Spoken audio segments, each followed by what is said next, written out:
Hello friends, अशा प्रकारचे शिळ्या पोळ्यांचे कुटके तुम्ही कधी खाऊन बघितलेत का? नसतील खाल्ली तर ही रेसिपी पूर्ण बघा आणि माझ्यासारखेच असे शिळ्या पोळ्यांचे कुटके करून खाऊन बघा, नक्कीच तुम्हाला आवडतील. चला तर रेसिपीला सुरुवात करू. त्यासाठी आपण कढईमध्ये तेल टाकलेलं आहे आणि मोहरी टाकायची. मोहरी छान तडतडू द्यायची आणि नंतर त्यामध्ये आपल्याला जिरे घालून घ्यायचे. जर भाजीला काही नसेल आणि अशा प्रकारचे शिळ्या पोळ्यांचे कुटके तुम्ही करून बघितले ना तर एकदम मस्त लागतात आणि शिळ्या पोळ्याही आपल्या वाया जात नाहीत. त्यामुळे असे कुटके तुम्ही नक्की करून बघा आणि तुमच्या इकडे याला काय म्हणतात तेही आम्हाला कमेंटमध्ये सांगा. मोहरी छान फुललेली आहे. आपण आता त्यामध्ये जिरे टाकून घेऊया. मोहरी जिऱ्याचं प्रमाण आपल्याला थोडंसं जास्तच घ्यायचं आहे, म्हणजे मोहरी जिऱ्याची चव यामध्ये खूप छान लागते.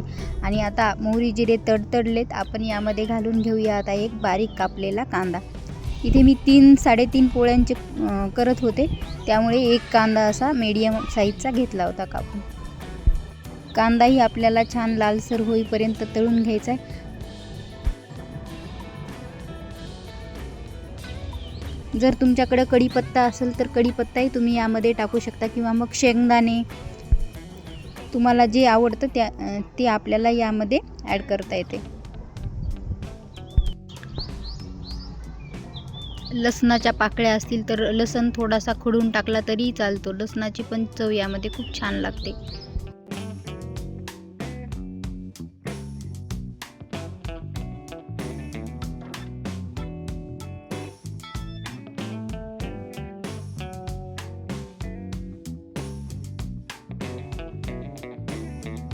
थोडेसे शेंगदाणे टाकून घेतलेत मी यामध्ये आणि आता शेंगदाणेही आपल्याला 2 मिनिट परतून घ्यायचे.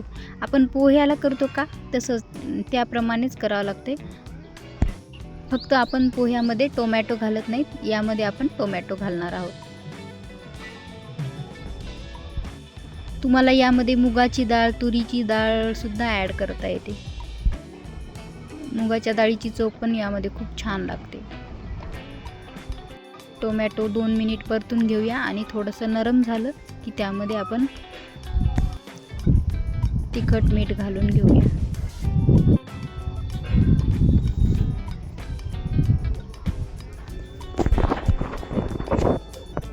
टोमॅटो मस्त परतले.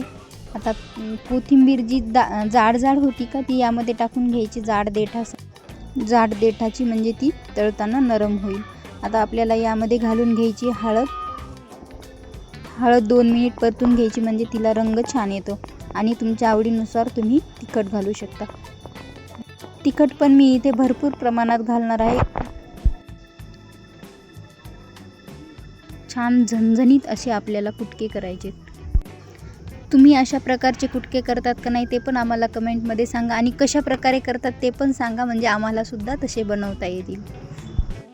आता आपल्याला यामध्ये पाणी घालून घ्यायचे. आपल्या पोळ्या जेवढ्या असतील त्यानुसार आपल्याला पाणी घालून घ्यायचे. जर 3 पोळ्या असतील तर आपल्याला 3 ग्लासापर्यंत पाणी भरपूर होते. पाणी टाकून घ्यायचं आणि पाण्याला एक उकळी आणून घ्यायची. आता यामध्ये घालूया कोथिंबीर आणि उकळी आल्यानंतर आपण पोळ्यांचे तुकडे केलेले आहेत ते यामध्ये टाकून घेऊया. शिळ्या पोळ्या उरल्यावर तुम्ही कोणत्या प्रकारचा पदार्थ त्याच्यापासून बनवता ते सांगा मला कमेंटमध्ये. आणि हे बघा, आपल्या शिळ्या पोळ्यांचे कुटके असे मस्त तयार आहेत. रेसिपी आवडली असेल तर व्हिडिओला लाईक करा, चॅनलला सबस्क्राईब करा आणि भेटूया आपण पुढच्या व्हिडिओमध्ये. तोपर्यंत बाय बाय.